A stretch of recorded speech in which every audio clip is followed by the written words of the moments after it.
Hello students, welcome back to my channel learn with Parul. Hope आप सब अच्छे होंगे। आपने मेरी प्रीवियस वीडियोस भी देख ली होंगी। प्रीवियस वीडियो मैंने मेरे बुलियन अलजेब्रा के बारे में डिफाइन किया था, आपको उसके वेरियस पोस्टुलेट्स डिफाइन किए थे। ठीक है, फर्स्ट ऑफ ऑल आप मेरा व्हाट्सएप ग्रुप ज्वाइन कर लो, मुझे यही कहना था क्योंकि मैं वीडियो के एंड में बोल रही थी तो शायद आप लोग वीडियो लास्ट तक एंड तक सुनते नहीं हो। तो आप प्लीज़ मेरा व्हाट्सएप ग्रुप ज्वाइन कर लो, उसका जो लिंक है वो डिस्क्रिप्शन में मिल जाएगा इसी वीडियो के। ठीक है, आज हम बुलियन फंक्शन के बारे में पढ़े हैं। नेक्स्ट वीडियो में मैं आपको उसकी सिंप्लीफिकेशन भी बताऊंगी। ठीक है, देखो बुलियन फंक्शंस में हमारे सबसे पहले आता है अलजेब्रिक एक्सप्रेशन। हमारे दो टाइप के हम इसमें डिफाइन करते हैं, अलजेब्रिक एक्सप्रेशन भी डिफाइन करते हैं और हमारा ट्रुथ टेबल से भी हम इसे डिफाइन करते हैं। सी सबसे पहले कहते हैं Boolean function is described bye N algebraic expression, जिसे हम अलजेब्रिक एक्सप्रेशन से जिसे हम डिफाइन करते हैं उसे हम बुलियन एक्सप्रेशन बोलते हैं। इसके अंदर हमारे पास दो बाइनरी वैल्यूज होती हैं, या जीरो होती है या वन होती है हमारी। ठीक है, जैसे एक फंक्शन है A B C D define किया और ये आपकी बुलियन एक्सप्रेशन। अब देखो ये आपका क्या था, एक फंक्शन है जिसके अंदर आपके पास फोर टर्म्स आ रही है ए बी सी डी और इसी को हमने एक्सप्रेस किया है बुलियन एक्सप्रेशन में।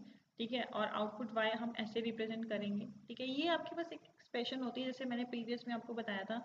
जैसे हम एक्सप्रेशन में ए प्लस ए बी था तो मैंने आपको बताया था एक कॉमन ले लेंगे, वन प्लस बी ले लेंगे हम, ये आपका वन होता है और आपका आउटपुट ए आ जाता है। ये आपको एक्सप्रेस करना होता है बुलियन अलजेब्रा की फॉर्म में। ठीक है, नेक्स्ट आपका ट्रूथ टेबल की फॉर्मेशन आती है। इसी का अगर आपको ट्रूथ टेबल बनाना है तो आप क्या करोगे, ट्रूथ टेबल हमारे क्या करते हैं, बहुत सारे जो इनपुट्स होते हैं उनके कॉम्बिनेशन से एक प्रॉपर आउटपुट जनरेट कर देती है। ठीक है, जैसे अगर मेरे को यहाँ पे ट्रूथ टेबल बनानी है ए बी की प्लस ए बार बी की, तो सबसे पहले मैं ए बी लिखूंगी, ए लिखा मैंने, बी लिखा, फिर मुझे ए बार चाहिए तो मैंने ए बार निकाल लिया, फिर मुझे ए बी चाहिए तो मैंने ए बी कैलकुलेट किया, after that A dash B calculate किया और एट द एंड ये जो पूरा प्रॉपर था A B plus A bar B ये कैलकुलेट किया। ये भी मैं आपको बता देती हूँ।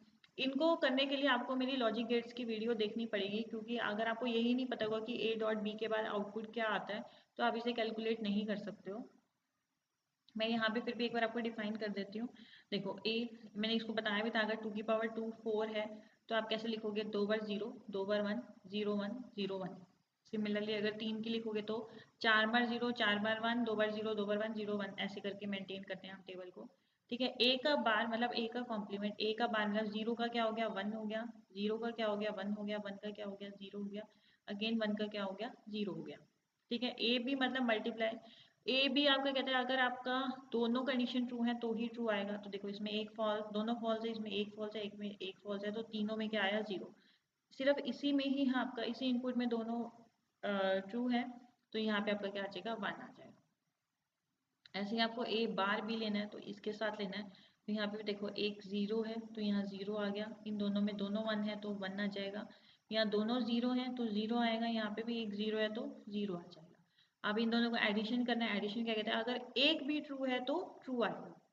तो यहाँ पे एक ट्रू है, यहाँ एक ट्रू है, तो इन दोनों में वन आ गया, बाकियों में क्या आ गया आपका, जीरो आ गया। ठीक है, अब ये थ्री का एग्जाम्पल दे रखा है तो मैंने थ्री के लिए भी आपको बताया था, टू की पावर थ्री एट है तो एट कॉम्बिनेशंस बनेंगे। पहले तो चार बनेंगे जीरो, चार बार जीरो, चार बार वन बनेंगे, फिर दो बार जीरो, दो बार वन, फिर जीरो वन जीरो वन। आपको ब्रैकेट देखना है, सबसे पहले आपको ए प्लस बी चाहिए, यहाँ मैंने ए प्लस बी कैलकुलेट कर लिया, ए प्लस सी चाहिए, ए प्लस सी कर लिया। यहाँ पे ए बार बी बार चाहिए तो पहले मैं ए बार निकालूंगी, बी बार निकालूंगी और उसके बाद इन दोनों का एडिशन करूंगी और एट द एंड इन तीनों के बीच में क्या कर दूंगी, एंड कर दूंगी। या आप सॉल्व करके देखना और मुझे बताना कि इसमें कोई डाउट है या कोई रॉन्ग कैलकुलेशन है तो मैं उसे करेक्ट कर दूंगी, लेकिन आप खुद सॉल्व करके देखो इस एग्जाम्पल को, तभी आपको समझ में आएगा।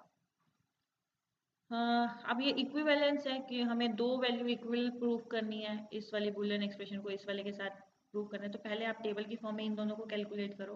देखो X Y Y Z calculate किया मैंने, इन दोनों की मल्टीप्लिकेशन यहाँ पे कैलकुलेट करी, फिर इन दोनों को कैलकुलेट किया, इनकी एडिशन कर ली। अब ये दोनों देखो टेबल आपकी सेम है, ये दोनों आउटपुट सेम है। अगर आपके आउटपुट सेम नहीं है तो ये इक्वल नहीं है, अगर सेम है तो ये इक्वल है।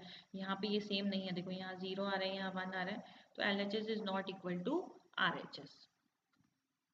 एसोसिएटिव लॉज मैंने आपको बता चुकी पोस्टुलेट्स में। देखो यहाँ हमने पढ़ा था ना, ब्रैकेट्स चेंज करने से सीक्वेंस में कोई फर्क नहीं पड़ता, हमारा सेम ही आता है। यहाँ मैंने प्रूफ भी करके दिखा दिया आपका, आप खुद देखो ए प्लस बी प्लस सी और ये वाला, इन दोनों का आउटपुट आपका क्या आ रहा है, सेम आ रहा है। तो हैंस एसोसिएटिव रूल भी आपका यहाँ पे क्या हो रहा है, आपका प्रूफ हो रहा है और ये दोनों वैल्यू भी आपकी क्या प्रूव हो रही है, इक्विवेलेंट प्रूव हो रही है। ठीक है, अब वेन डायग्राम बता रही हूँ मैं। वेन डायग्राम में क्या होता है, आपका एक रेक्टेंगल होता है जिसके बीच में सर्कल्स बने हुए होते हैं। सर्कल्स आपके रिलेशनशिप फाइंड आउट करते हैं वेरियस वेरियस टर्म्स के बीच में।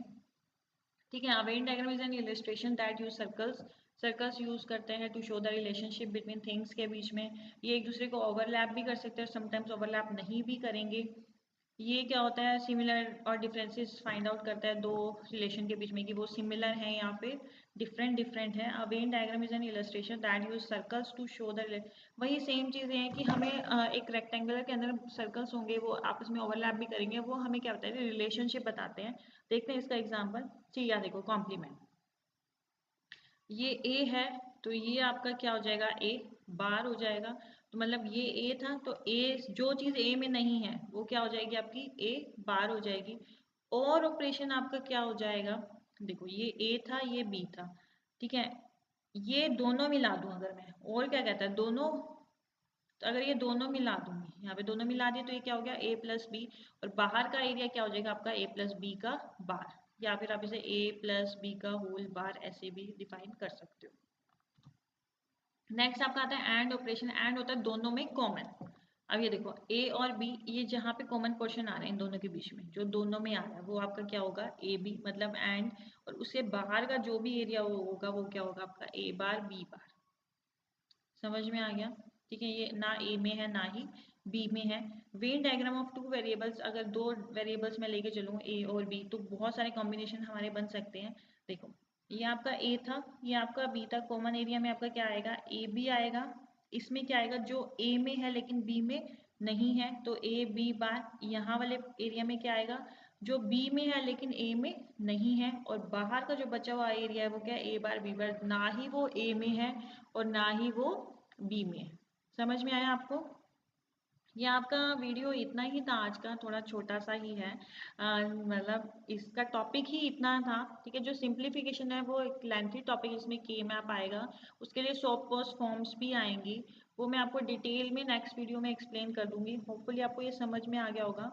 और प्लीज़ ये जो डायग्राम मैंने दिए हैं, कॉम्पिटेटिव एसोसिएटिव का दिया, ऐसे ही आप सिमिलरली कॉम्पिटेटिव का भी, डी मॉर्गन स्लो का भी, सभी आप डायग्राम जितनी भी टेबल्स होंगी उनकी, वो आप कैलकुलेट करके खुद से देखना। क्योंकि पेपर में समटाइम्स आपका क्या होगा कि आप एक्सप्रेशन के थ्रू कैलकुलेट नहीं कर पाओगे, तो ट्रुथ टेबल से आपका एग्जैक्ट आ जाता है। बट ट्रुथ टेबल में भी एक डिसएडवांटेज है, ये काफ़ी लेंथी हो जाता है। अगर मान लो आपके पास यहाँ पे 4 वेरिएबल्स आ गए ए बी सी डी, तो आपको 16 कॉम्बिनेशन बनाने पड़ जाएंगे। उसके लिए भी हमारे पास एक और तरीका है, के मैप, जो कि हम नेक्स्ट वीडियो में पढ़ेंगे।